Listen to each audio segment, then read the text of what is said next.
They found a trail of footprints circling their tent. Footprints that stopped abruptly mid-stride. Evan noticed them first, because he was the one who always woke before the others, the one who lay still and listened to the woods breathe. Dawn had not yet broken the treeline. The forest remained a charcoal blur, shapes suggested rather than revealed. Cold pressed through the tent walls, leaching heat from fabric and bone alike. His breath fogged the air in short, careful plumes, as if sound itself might attract attention. The footprints cut a deliberate ring through the frost-dusted soil, each impression crisp, deep, and unmistakably human. Boots, heavy ones. The toes pointed inward toward the tent, as though whoever had made them had walked in a slow, patient circle, measuring the thin distance between nylon and flesh. Then they stopped. One footprint hung there in the dirt, heel pressed down, toe lifted slightly, as if the walker had been interrupted mid-step and simply ceased. Evan felt his stomach tighten. The forest was quiet in the way that made quiet feel hostile. No birds, no insects, just the soft hiss of wind moving through the high branches, rubbing needles together like dry fingers. He woke Mara with a touch to her shoulder. She startled violently, hand flying to the zipper of her sleeping bag, breath catching in a sharp gasp that sounded too loud in the stillness. "What?" she whispered. "Outside," he said. "Don't speak. Just look." They eased the tent flap open together. Cold air spilled in, biting and metallic, carrying the smell of damp earth and pine sap. Mara's eyes tracked the circle of prints, her face paling with each step of understanding.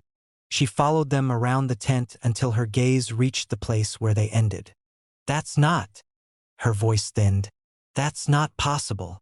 John stirred behind them, muttering, half asleep. "What time is it?" "Quiet," Mara hissed, sharper than Evan had ever heard her. John crawled forward, irritation already on his face, until he saw the ground. His annoyance drained away, replaced by something tight and careful. He leaned out, counting steps under his breath, then stopped where the footprints stopped. "Maybe they jumped," he said, without conviction. "Jumped where?" Evan asked. Beyond the last print, the forest floor was untouched. No scuff marks, no broken twigs.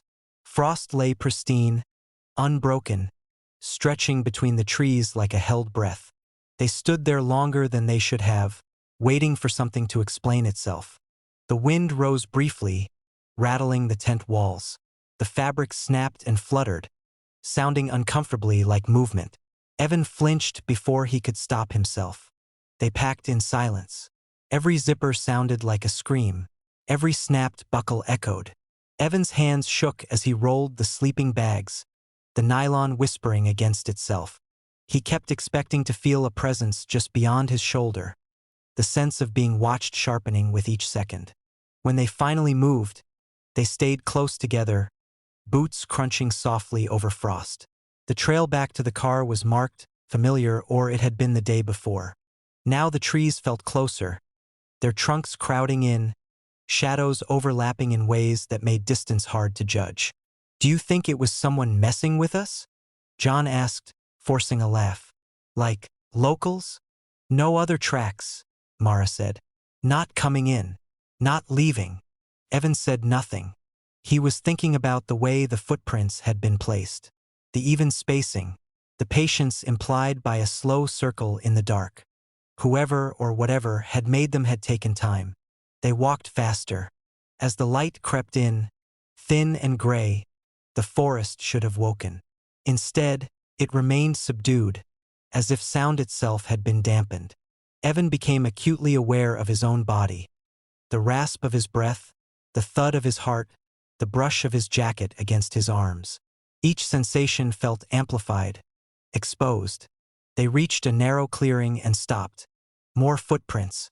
These did not circle. They clustered. Dozens of impressions pressed into the soil, overlapping, all facing inward toward a central point that held nothing at all. Evan felt a wave of dizziness wash over him, like the ground had shifted under his feet. Mara crouched, touching one of the prints. "Same boots," she murmured. "Same size." "How many people?" John asked. She didn't answer. A sound carried through the trees then. Not a voice, not quite, but something shaped like breath forced through a throat that didn't remember how to use it. Evan's skin prickled. The noise came again, closer this time, from somewhere behind them. They ran. Branches clawed at their clothes. Roots snagged their boots. The trail dissolved into confusion, trees repeating themselves, the same broken stump appearing twice, then 3 times, each at a slightly different angle. Evan's lungs burned. Cold air scraped raw down his throat. "Stop!" Mara gasped suddenly. "Listen." They froze. Footsteps. Measured. Heavy. Matching their pace but never closing the distance. Evan turned slowly, dread blooming thick and suffocating in his chest. Between the trees, just at the edge of sight, something moved. Not a body. Not a shape that made sense. Just the suggestion of motion, pressure on the ground without weight, leaves flattening under something that did not fully arrive. The footsteps stopped. Silence pressed in so hard Evan thought his ears might ring. Then the forest exhaled. The ground ahead of them bore fresh prints, appearing one by one in the soil as if pressed by invisible feet. Step, step, step. They circled the 3 of them now, closing the loop with terrifying familiarity. One final footprint formed in front of Evan, heel sinking down, toe lifting, and stopped. Evan realized then what the circle around the tent had truly been. Not a warning, a rehearsal. The cold deepened. The forest leaned closer. And somewhere in the dark, something waited for them to finish the step it had never needed to take. A child's laughter echoed through the woods, though no children were anywhere near the campsite. It slipped through the trees lightly, almost playfully, as if the forest itself had decided to remember something it shouldn't have. One brief burst, high, breathy, unmistakably young. Then silence folded back in around the campsite like a held breath. Caleb froze with his hands wrapped around a dented metal mug, steam curling uselessly into the cold air. Across the fire, Nina stopped mid-sip, her shoulders stiffening beneath her thick jacket. The flames crackled, loud and wrong in the sudden stillness. "Did you hear that?" she asked. No one answered immediately. There were 4 of them, spread in a loose circle around the fire. Caleb, Nina, Josh, and Aaron. They had chosen this site because it was remote. Hours past the last marked trail, tucked into a basin of dark pines where the wind was supposed to die down at night. No families, no hikers, no roads close enough to carry sound. Josh finally nodded. "Yeah," he said. Sounded like laughing. Aaron hugged her knees closer to her chest. Her breath puffed white and fast, fogging the space in front of her face. "That's not funny," she said quietly. The woods offered no response. The laughter didn't return. Wind slid through the upper branches, needles whispering together in a way that felt deliberate, like a conversation stopping when someone entered the room. Caleb told himself it was sound carrying strangely. Cold did that. Distance warped things. He took a drink, the metal biting his lips, and forced his shoulders to loosen. Still, he found himself listening harder than before, straining past the pop of sap in the fire and the faint rustle of fabric as Nina shifted beside him. They tried to continue as if nothing had happened. Josh poked at the fire with a stick, sending sparks spiraling upward. Erin zipped her jacket higher, the sound harsh in the quiet. Conversation stumbled and died, each attempt at normalcy collapsing under the weight of the listening forest. When the laughter came again, it was closer, shorter this time, softer, a breathy giggle that threaded between the trees and seemed to circle the campsite before fading. Erin stood abruptly. "No, I don't like that. I really don't like that." "Maybe someone's messing with us," Josh said, though his voice lacked conviction. "There are cabins out here, old ones." Caleb shook his head. "Not this far." They all knew it. The maps had been clear. This was empty land. The fire began to feel inadequate. Shadows stretched and pooled beyond its reach, swallowing tree trunks and leaving only the suggestion of depth. Caleb felt exposed, every breath too loud, the scrape of his boots against dirt an announcement. He became aware of how thin the tent walls would be once they retreated inside. Just fabric and zippers between them and whatever else was out there. The laughter returned, and this time it didn't fade right away. It drifted, moving left to right, threading through the woods with unsettling patience. Not wild or shrill, measured, almost curious. Erin covered her mouth with her sleeve. Nina's eyes shone with reflected firelight, wide and unblinking. Josh took a step closer to Caleb without seeming to realize he'd done it. "It's not just sound," Nina whispered. "It's doing something." As if in response, the wind fell completely still. The forest went dead quiet. No branches, no insects.